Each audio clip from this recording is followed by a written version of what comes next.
Bismillah ar-Rahman ar-Rahim. Today lecture will be about evaluation of eyelid lesion and reconstruction. Before we start, we just touch on the skin anatomy because this is what we are going to talk. Most of the lecture today is about skin tumor in the eyelid. As you know, the skin is formed by epidermis, and we have the dermis layer. Then we have the subcutaneous fat down, and the epidermis is formed by 5 layers. We have the striatum corneum, then lucidum, granulosum, spongiosum. Then at the end we have the basalis, which is the end one, which has the stem cells and the ability to proliferate. So this is the basalis here. Then the rest of the layers will come on top of it.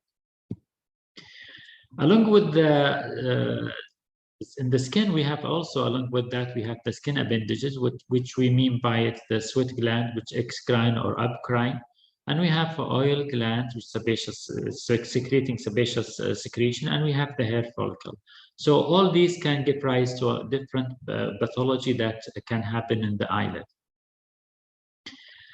It's really important to recognize, is it malignant or not malignant, and also it's good to know, is it from the epidermis or Adnxal when you have an eyelid lesion. And as a golden rule, whenever you are suspicious, do a biopsy to confirm your diagnosis. The main eyelid malignancy, we are talking about basal cell carcinoma, squamous cell carcinoma, sebaceous cell carcinoma, and melanoma. It's really important to recognize the feature of a malignant process in the eyelid. What are these features? It's mainly a 6 feature. The first one is ulceration. Typically, malignant process, they do ulcerate. However, the benign lesion typically not ulcerating. Induration is another characteristic of malignant process. Irregularity is another malignant process characteristic. Typically, the malignant lesions are untender or non-tender. So if you see tenderness, that speaks against malignant process. Telangiectasia is a feature of malignant process, and the pearly borders is also another characteristic, especially for basal cell carcinoma.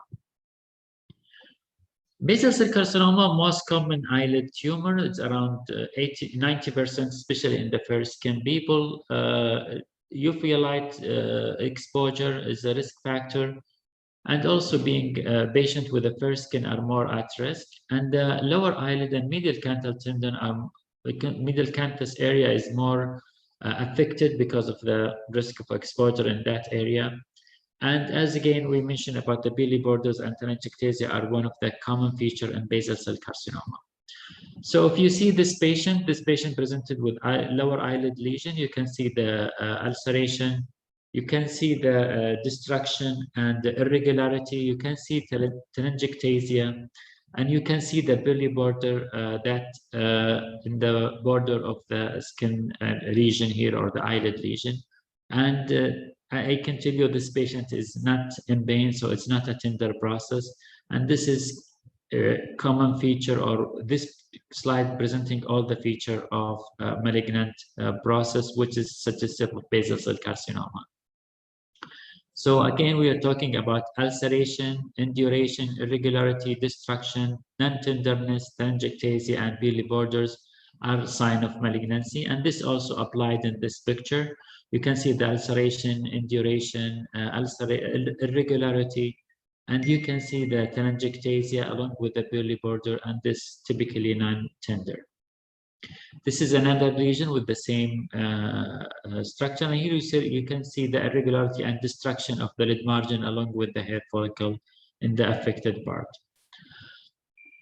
Commonly, we see in our area the basal cell carcinoma, it's pigmented, is opposite than what you see in the textbook, which is usually pictures from fair skin individuals.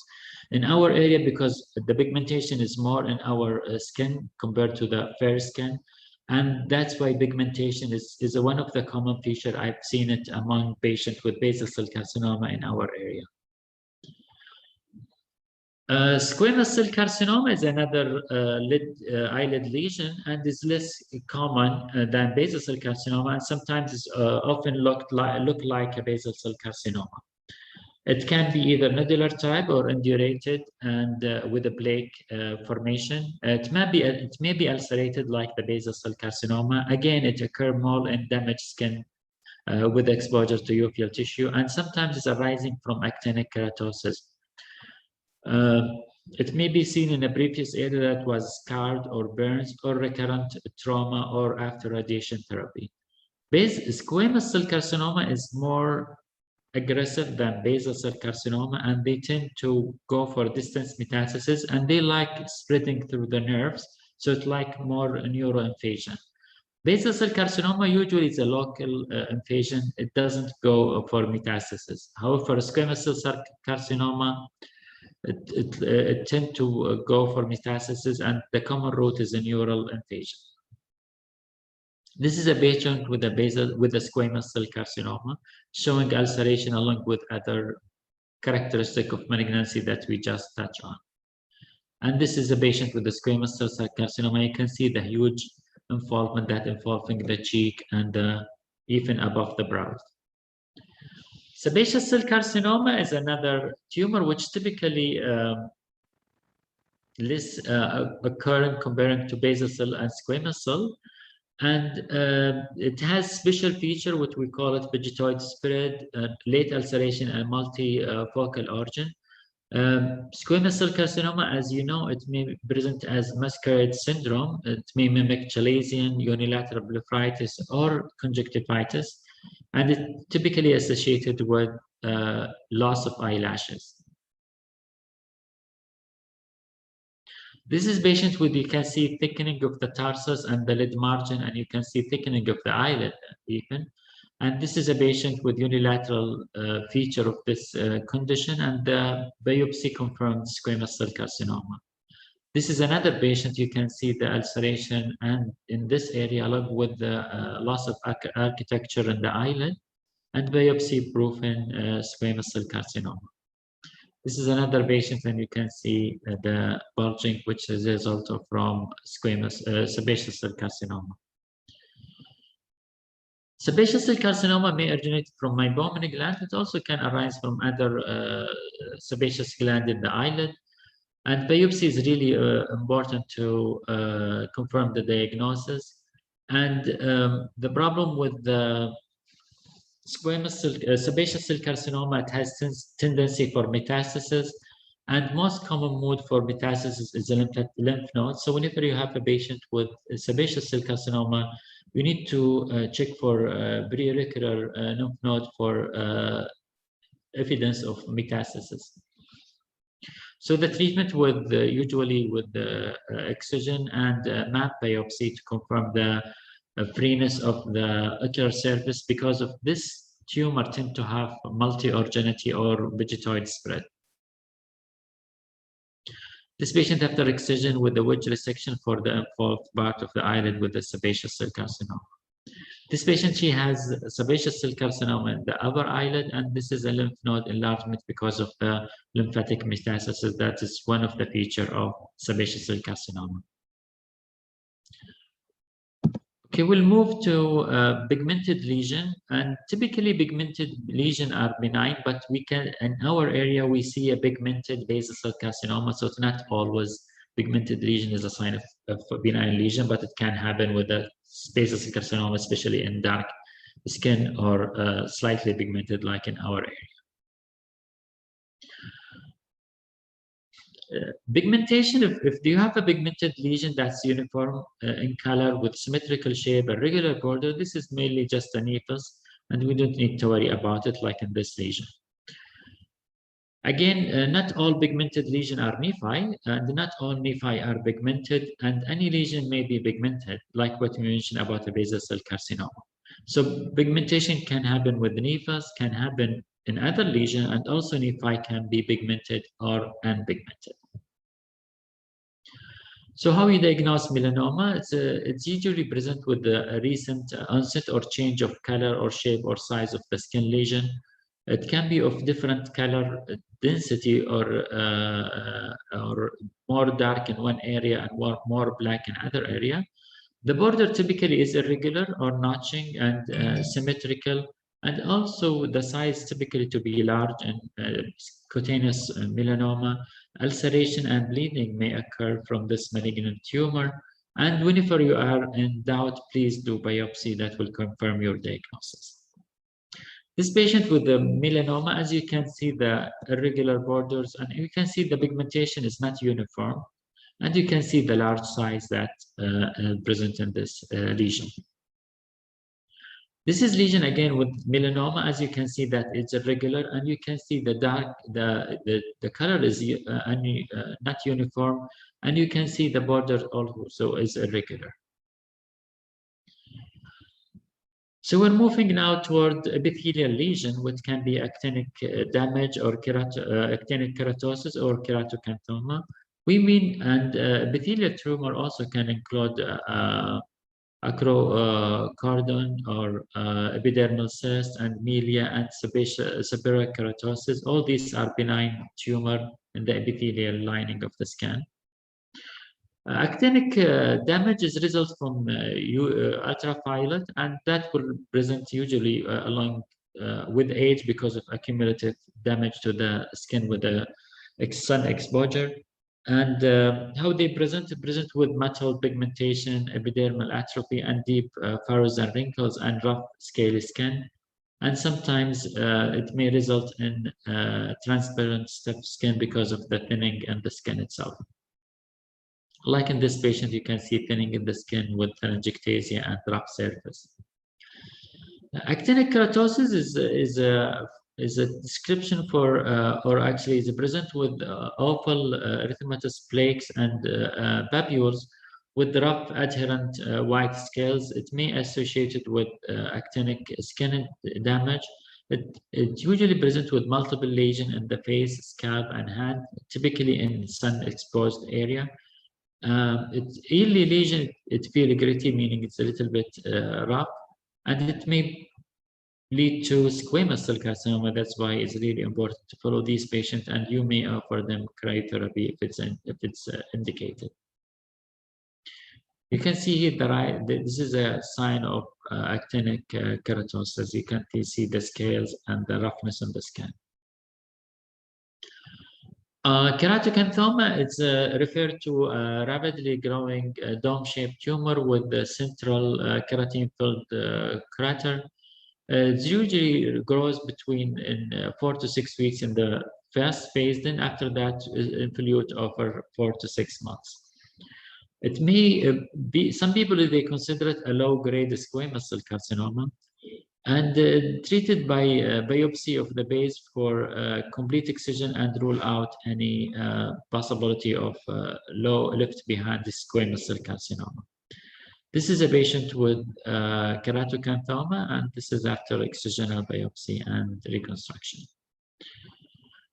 Skin tag or acrochordon is a fibroepithelioma, and it's usually presented with pedunculated flesh-colored tumor, and common in the eyelid, neck, and axilla and groin, and usually present with a small multiple lesion.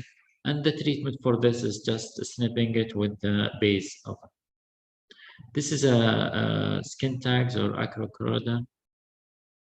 Seborrheic keratosis is a greasy keratotic plaque with a stuck-on appearance.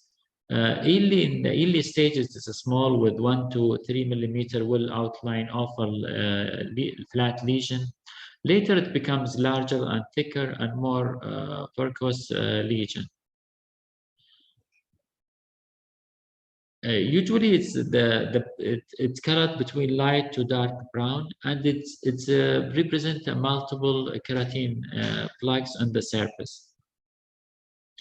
Seborrheic keratosis usually multiple lesion, and it's extremely common, and it represents a benign proliferation of normal epithelial cells. And the treatment for this is just simple shape biopsy and excision, and this is totally benign lesion, not a precursor for malignant process. This is a typical appearance with a stuck-on appearance, and you can see the layering of keratin. And the treatment for this one is just shaping it out.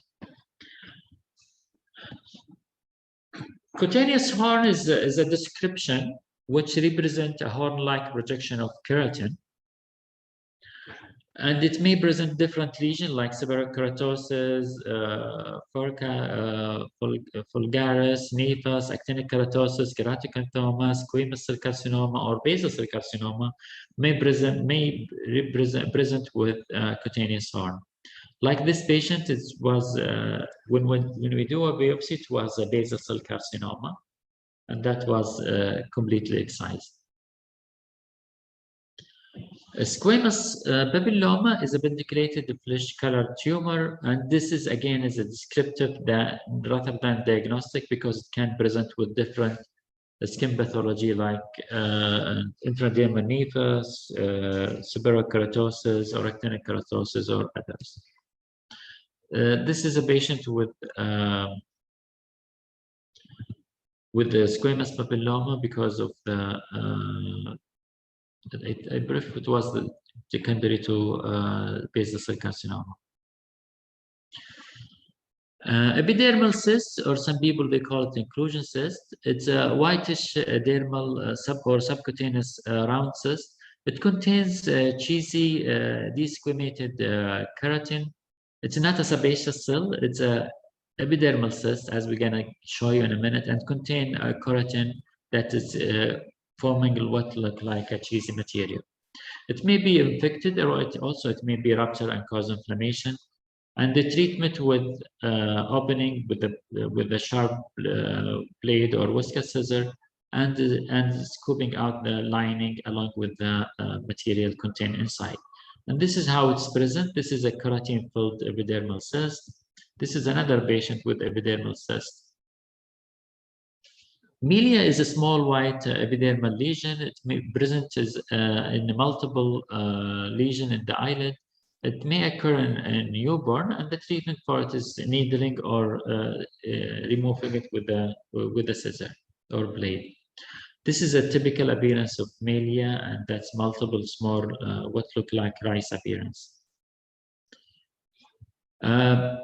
Melanocyte usually found in the basal cell layer in the epidermis. As we mentioned before, the basal cell layer is like the factory for the epidermis, so everything starting from the basal cell. And interestingly, the amount of pigmentation in the pigmented cells or the nephus, it depends on the age and the race.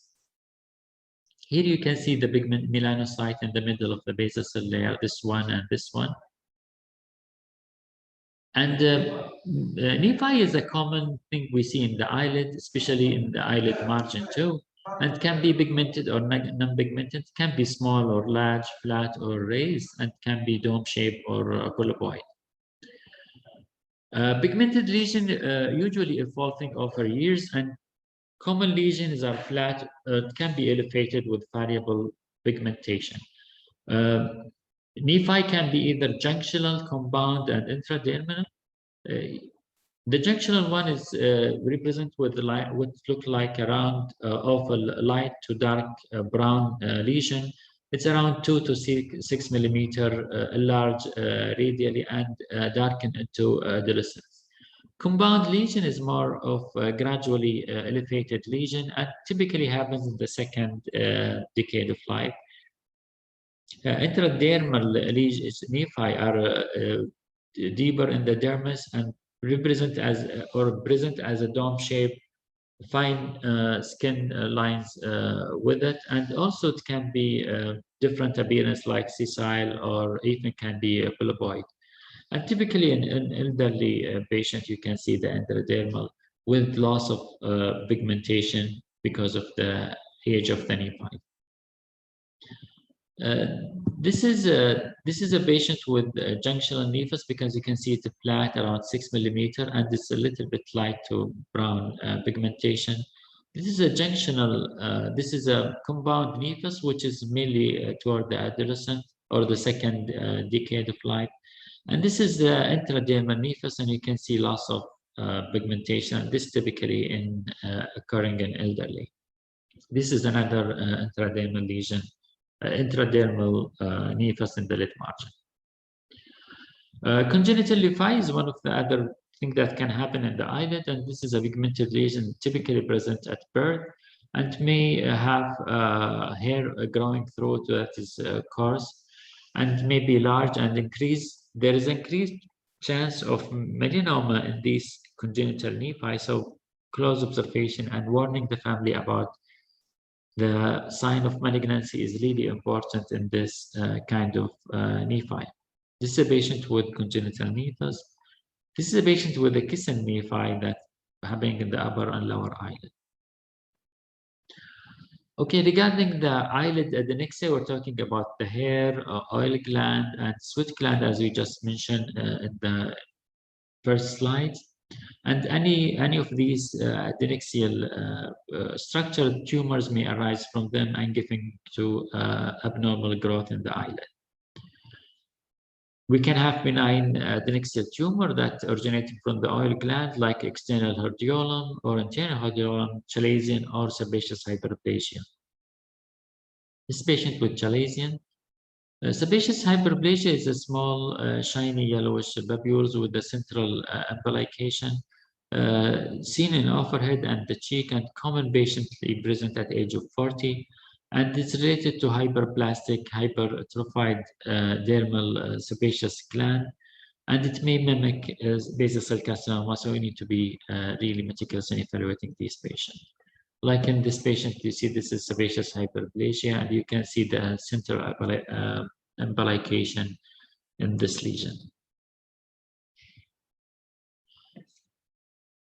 A benign adnexal tumor originating from the sweat gland can be exocrine or apocrine. The exocrine gland, we have Syringoma or exocrine hydrocystoma. Apocrine, we have Apocrine Hydrocystoma. And Syringoma is a bilateral small multiple papules, and commonly in the lower eyelid, especially in women, and flesh-colored or yellow. And it appears at puberty and proliferate after that, increase in the size. And Syringoma represents a benign adenoma of exocrine sweat duct, and it's really common, and we see it frequently among our patients in the clinic.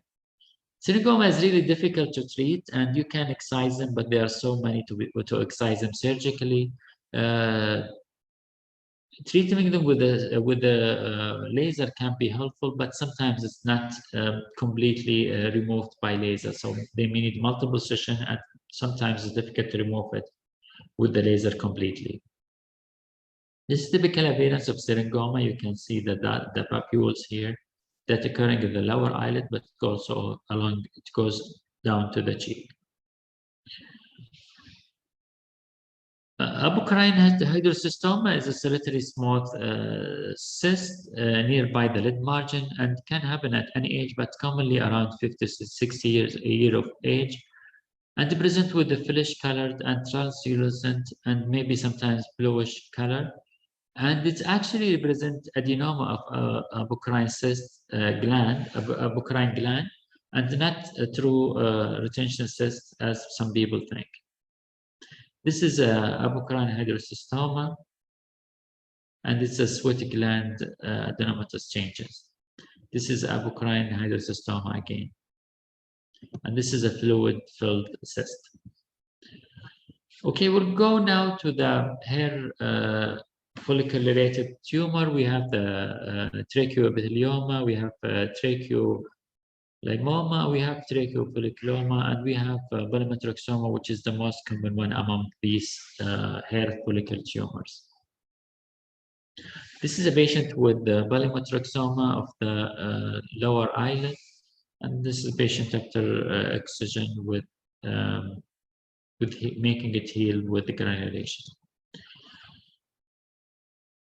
Okay, we're coming now to how we diagnose this lesion. Usually before the accurate diagnosis or the formal diagnosis come with a biopsy, but before taking any biopsy, you need to see what's the lesion and how is it? Is it malignant or benign? And again, if you have any lesion that you think is suspicious for malignancy, it's really important to biopsy it to make sure that is completely removed. If complete excision is achievable, it's good to do it with the planned margin to be cleared if you're suspecting a malignant process. It's really important before taking a biopsy to document the lesion with a photograph or at least with the sketching.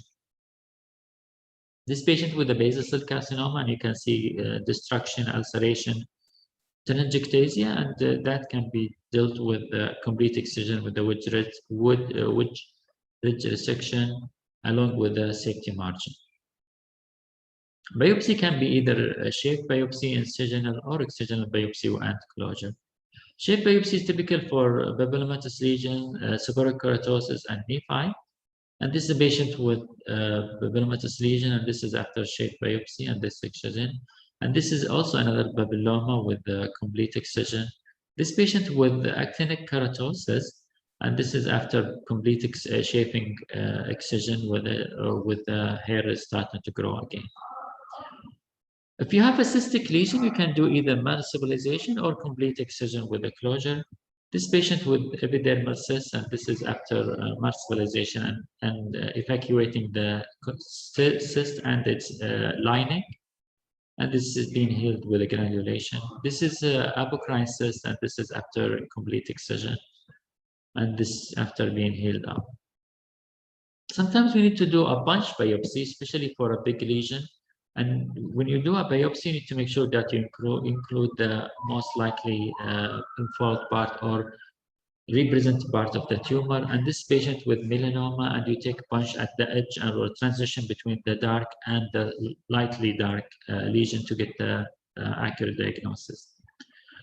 Excisional biopsy is the aim for removing the lesion if it's possible, because that will give you a curative treatment.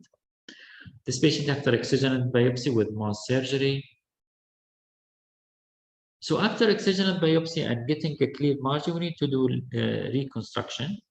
And when you do eyelid reconstruction, you need to build the eyelid and you keep the main pillar of the eyelid in mind. So we have anterior lamella, posterior lamella, lid margin, lateral canthal, and medial canthal area need to be built so the lid function will maintain. Also, before going for reconstruction, you need to determine the size of the defect.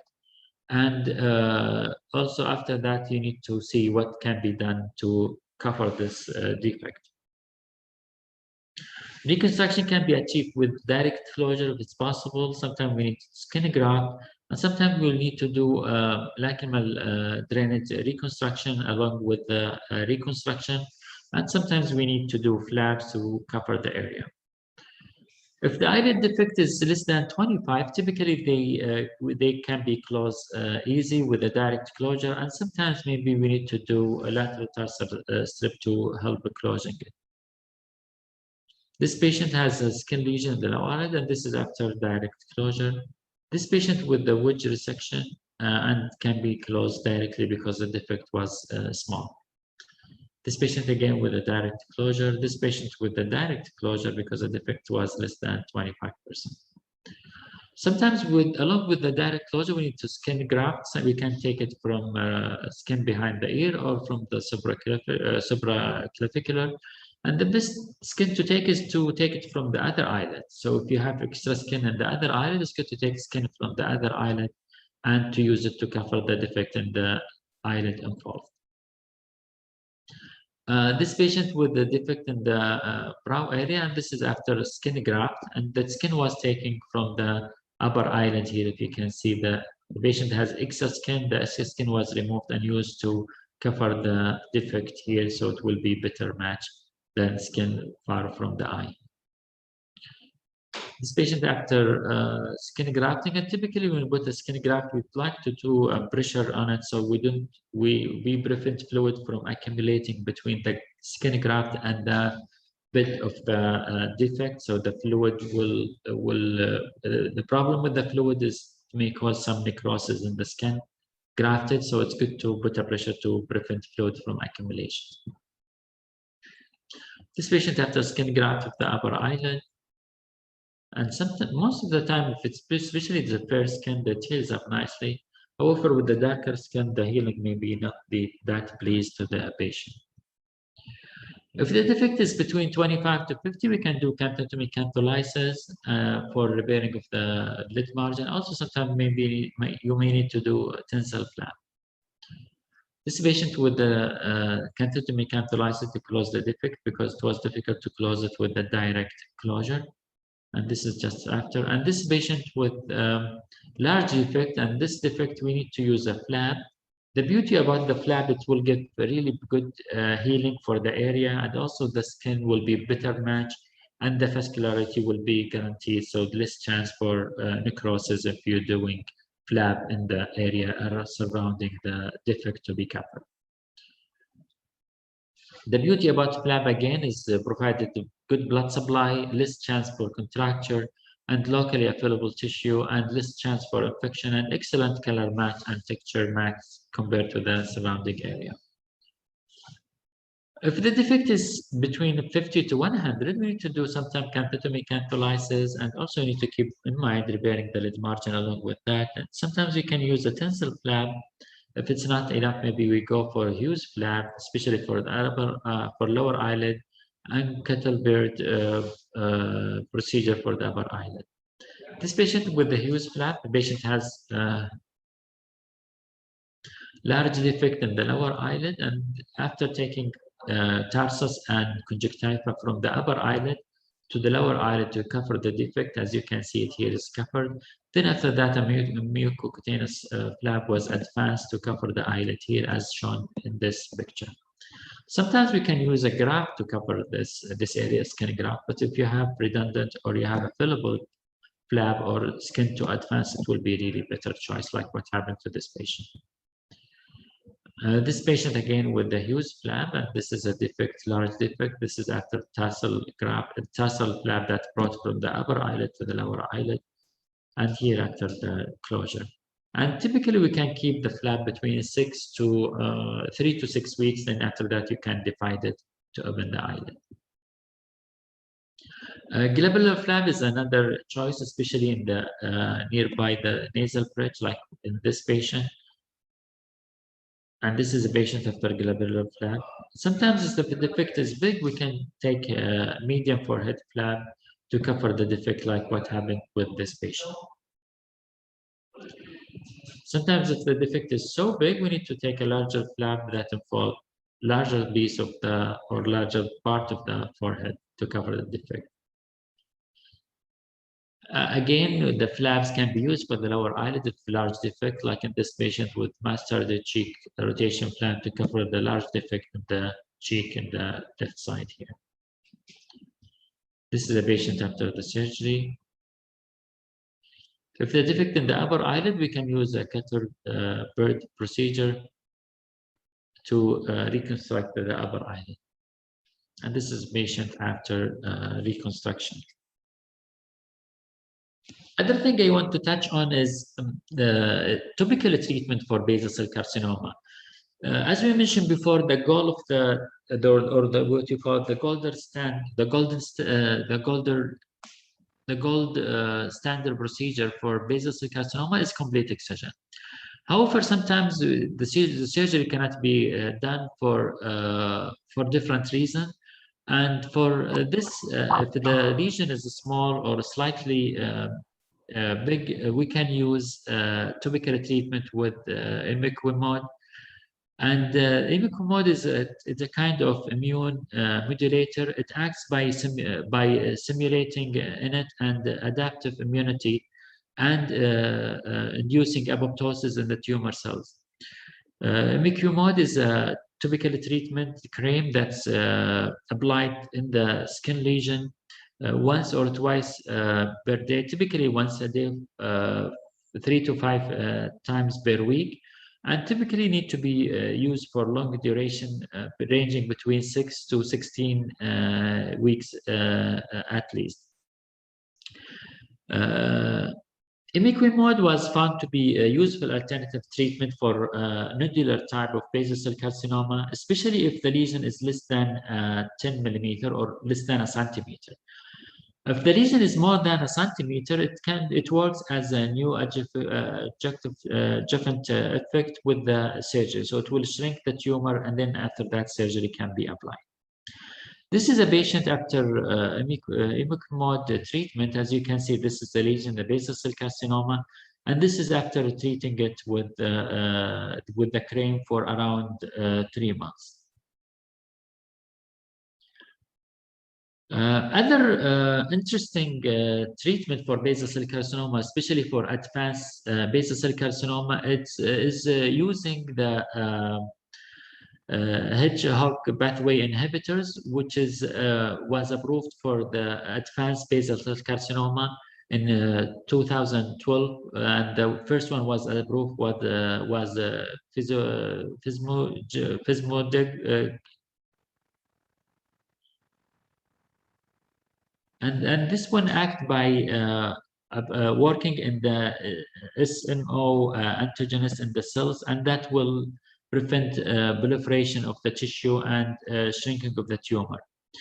By using the Fismogidib, the tumor shrink to really considerable size, and after that, the remaining tumor in the center can be excised.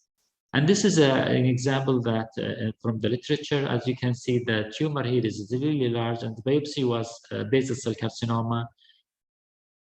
And this is a treatment after 9 months with the Fismogidib.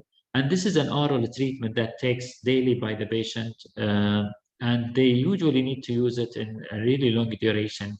And to get really a good effect, you need to use it around 6 to 9 months. Sometimes you need to go more than that if the tumor is really big. The beauty about this modality of treatment that really saved a lot of patients not to go for excineration to control the basal cell carcinoma. Another interesting and newly emerging treatment for cancer is a treatment based on immunotherapy. And one of the things that used in the peripheral area is using checkpoint inhibitors to treat patients with advanced basal cell carcinoma and squamous cell carcinoma, actually, and cutaneous melanoma. It works by blockade of PD-L1 receptor in the tumor cells and enable the immune response to take care of the tumor cells and recognize them as the tumor cells. Basically, this treatment is what happened with the tumor cells in the body. They have special characteristics that make them not recognized by the body or the immunity of the body as abnormal cells. This mode of treatment or the immunotherapy is making the malignant or cancerous cells to be recognized by the body as a malignant or abnormal cells, so the body's immune response will attack them and will start to kill them. And this treatment was really found to be effective for squamous cell carcinoma advanced type, and also for melanoma, the cutaneous melanoma. It wasn't found to be effective for choroidal or uveal melanoma. This patient from the literature, this is after 6 cycles with the treatment of this checkpoint inhibitors. And this is at the presentation. This is after in the middle of the treatment. And this is after completing 6 cycles of the treatment over 5 months of the treatment.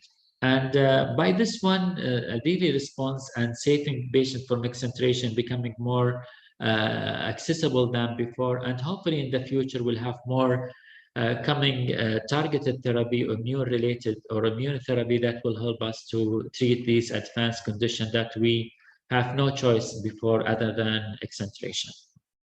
By this, we conclude, and if you have any question.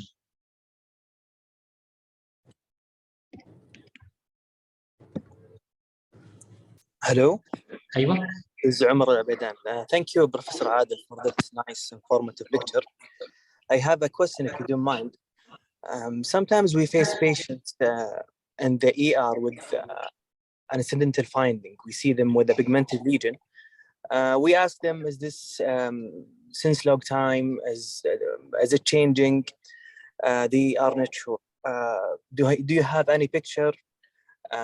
No, they don't have. And this lesion has no clear character. So what do you recommend for this patient? Shall Well, we follow them up, or we just ask them to present to the ER once there is changing? yeah, we look for malignant process, feature. For example, if the pigmentation is not uniform, the border is not clear, the border is not regular, and if they have elevation, may suggest malignancy. And if you are in doubt and the patient is not sure, biopsy is very safe to do, especially in the eyelid. You can do biopsy, confirm your diagnosis, and from there you can proceed. But always, if you are in doubt, biopsy is the way to go. Okay, thank you, Prof. Thank you.